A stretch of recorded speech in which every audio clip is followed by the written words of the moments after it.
এই মুহূর্তে সবচেয়ে বিরাট বড় খবর, পশ্চিমবঙ্গের 56 সার্ভিস রুল চালু। সাপ্তাহিক ছুটিতে কোপ, সরকারি কর্মীরা ফাঁকিবাজি করলেই জরিমানা। এই মুহূর্তে সবচেয়ে কড়া পদক্ষেপ সরকারি কর্মচারীদের। এবার মুখ্যমন্ত্রী মমতা বন্দ্যোপাধ্যায় এবার কড়া পদক্ষেপ নিলেন রাজ্য সরকারি কর্মচারীদের উপরে। পশ্চিমবঙ্গের সরকারি কর্মচারীদের ছুটি কমে গেল, ফাঁকিবাজের ফাইন সেকশন 56 এবং 56 যে সার্ভিস রুল চালু। রাজ্যের মুখ্যমন্ত্রী মমতা বন্দ্যোপাধ্যায় ডিএ তথা ডিএনএস অ্যালাউন্স আন্দোলনকারীদের উদ্দেশ্য কড়া বার্তা দিলেন। এক প্রকার নাম না করলেই কিন্তু ডিএ আন্দোলনকারীদের কড়া হুঁশিয়ারি দেওয়া হলো। সরকারি কাজে ফাঁকি দিলে চাকরি থেকে বরখাস্ত করা হতে পারে। এবার সেই সমস্ত কর্মীদের কিন্তু সার্ভিস রুলের সেকশন 56 যে কিন্তু 56 যে অনুযায়ী টার্মিনেট করে দেওয়া হবে। আর কি জানালেন মুখ্যমন্ত্রী? সেকশন 56 যে এবং 56 যে দিয়ে সেকশন কি চাকরি বাতিল করা যাবে, আসুন জেনে নিব আজকের এই ভিডিওতে। আজকের এই ভিডিও আপনারা যদি রাজ্য সরকারি কর্মী হয়ে থাকেন, অবশ্যই কিন্তু আজকের এই ভিডিও অবশ্যই প্রথম থেকে শেষ পর্যন্ত দেখবে। চ্যানেলে নতুন হয়ে থাকলে অবশ্যই চ্যানেলটিকে সাবস্ক্রাইব করে পাশের বেল আইকনটা অবশ্যই ক্লিক করে রাখবে। প্রসঙ্গত, গত 1 জানুয়ারি থেকে রাজ্যের সরকারি কর্মচারীদের ডিএ 4% বাড়িয়েছে রাজ্য সরকার। এখন থেকে 10% হারে ডিএ দেওয়া হবে কর্মীদের। তবে এতে খুশি নয় রাজ্যের কর্মচারীগণ, কারণ ডিএ তথা ডিএনএস অ্যালাউন্স আন্দোলনকারীরা দীর্ঘদিন ধরে কেন্দ্রীয় হারে ডিএর বাড়ানোর দাবিতে জানিয়ে আসছে যে জানুয়ারিতে ডিএ কিছুটা বাড়লেও কিন্তু কেন্দ্রের সঙ্গে ফারাক এবং পার্থক্য কিন্তু 36%। তাই এখনও আন্দোলনকারী সংগ্রামী যৌথ মঞ্চ আন্দোলন চালিয়ে যাচ্ছে। সম্প্রতি সংগ্রামী যৌথ মঞ্চ থেকে মুখ্যমন্ত্রীর দিকে হুঁশিয়ারি দিয়েছিল আন্দোলনকারীরা এবং কর্মচারীগণ। এবং এই যে সেদিন বলা হয়েছিল তাদের দাবি না মেনে নিলে অনশন, কর্মবিরতি সহ লাগাতার আন্দোলন চালিয়ে যাবেন। কিন্তু আন্দোলন, অনশন, কর্মবিরতি এবং করার পরও কিন্তু যদিও এদিন কোনো মুখ্যমন্ত্রী প্রতিক্রিয়া কিন্তু জানায়নি মুখ্যমন্ত্রী। তবে গতকাল নবান্ন থেকে কিন্তু জেলা প্রশাসনিক কার্যকর্তাদের সঙ্গে ভার্চুয়াল বৈঠকের সময় সরকারি কর্মচারীদের উদ্দেশ্য করা পদক্ষেপ দিয়েছেন মুখ্যমন্ত্রী এবং কড়া পদক্ষেপের ভাবে কিন্তু কড়া হুঁশিয়ারি দিয়েছেন কিন্তু ভাস্কর। উল্টো দিকে সংগ্রামী যৌথ মঞ্চ কিন্তু গত 19 জানুয়ারি কিন্তু ধর্মঘট করেছেন তারা। গতকাল মুখ্যমন্ত্রী বলেছেন, রাজ্য সরকারি কর্মচারীরা কাজে ফাঁকি দিলে নাকি অসহযোগিতা করলে কড়া ব্যবস্থা নেওয়া হবে। চুপ থাকবেন না মুখ্যমন্ত্রী, কী ব্যবস্থা নেওয়া হবে তাও কিন্তু জানিয়েছেন তিনি। এই বলেছেন যে সরকারি কর্মীরা কাজে ফাঁকি দিলে সার্ভিস রুলের 56 যে 56 যে ধারা অনুযায়ী ব্যবস্থা নেওয়া হবে। তারপর যা হবে সেটা তিনি মুখ্যমন্ত্রী বুঝে নেবেন বলেই জানিয়েছেন ডিএ আন্দোলনকারীদের। এবার বুধবার অর্থাৎ 17 তারিখ, 1 মাস, 17 তারিখে জেলার 17 তারিখে প্রশাসনিক কর্মকর্তাদের সঙ্গে মানুষের সমস্যার সমাধানের জন্য কিন্তু বৈঠক করে মুখ্যমন্ত্রী মমতা বন্দ্যোপাধ্যায়। আগামী 20 জানুয়ারি থেকে শুরু করে 12 ফেব্রুয়ারি পর্যন্ত এই কর্মসূচি চলবে।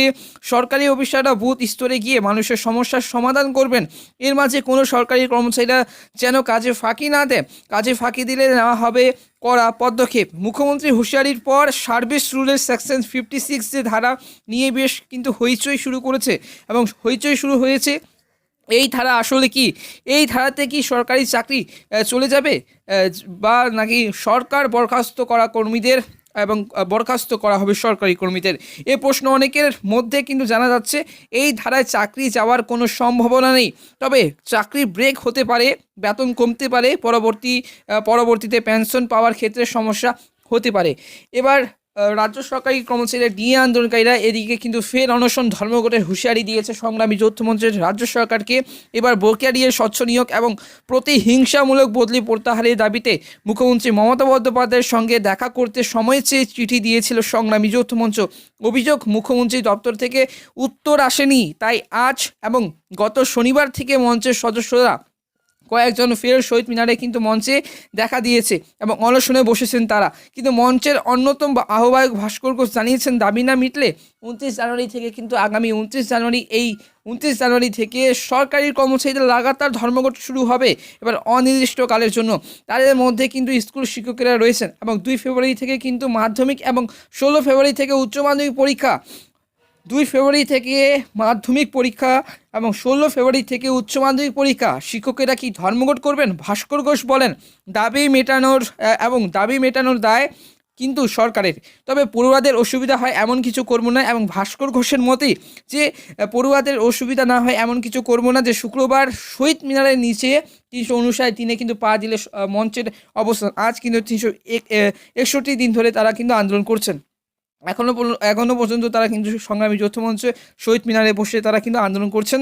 এখনো পর্যন্ত কিন্তু মুখ্যমন্ত্রী কোনো বার্তা পাঠায়নি রাজ্য সরকারি কর্মচারীদেরকে। এদিন হাওড়া, শিয়ালদা এবং হাজরা মোড় থেকে দুপুরে মঞ্চের মিছিল বেরিয়ে শেষ হয় শহীদ মিনারে। সেখানে সভা হয়, মিছিল মঞ্চের সদস্যরা ছাড়াও ছিলেন পশ্চিমবঙ্গ অঙ্গনওয়াড়ি কর্মী সহায়িকা কল্যাণ সমিতি, 2022 টেট উত্তীর্ণ চাকরি প্রার্থী, 2009 দক্ষিণ 24 পরগনা প্রার্থী এবং প্রাথমিক চাকরি প্রার্থী এবং নবম থেকে দ্বাদশের যে বৃত্তিমূলক অস্থায়ী শিক্ষকদের সংগঠনের সদস্যরাও ছিলেন। শিয়ালদা থেকে মিছিলকারীরা কিন্তু এসে ধর্মতলার ডরিনা ক্রোশে এবং ডরিনা মোড়ে কিন্তু বসে রাস্তা অবরোধ করেন তারা। সেখানে 2009 দক্ষিণ 24 পরগনার প্রাথমিকের চাকরি প্রার্থীদের কয়েকজন মুড়িচপ বিক্রি করেন, কিন্তু জানান 1824 জনের মেধা তালিকা থেকে 1506 জনের কিন্তু চাকরি হয়েছে এবং বৃত্তিমূলক অস্থায়ী শিক্ষকদের কয়েকজন হুইল চেয়ারে মিছিলে আসেন। এবার কয়েকজন আসেন খালি হাড়ি নিয়ে।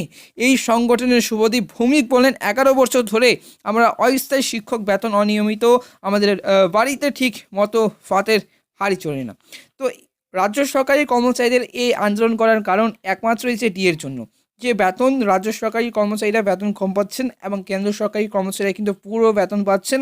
এবং এই মুহূর্তে আবার কিন্তু কেন্দ্র সরকারি কর্মচারীদের 4% হারে ডিএ বাড়তে চলেছে, মোট 50% হতে চলেছে কেন্দ্র সরকারি কর্মচারীদের। এবার রাজ্য সরকারি কর্মচারীরা কিন্তু 36% হারে ডিএ পিছিয়ে আছে।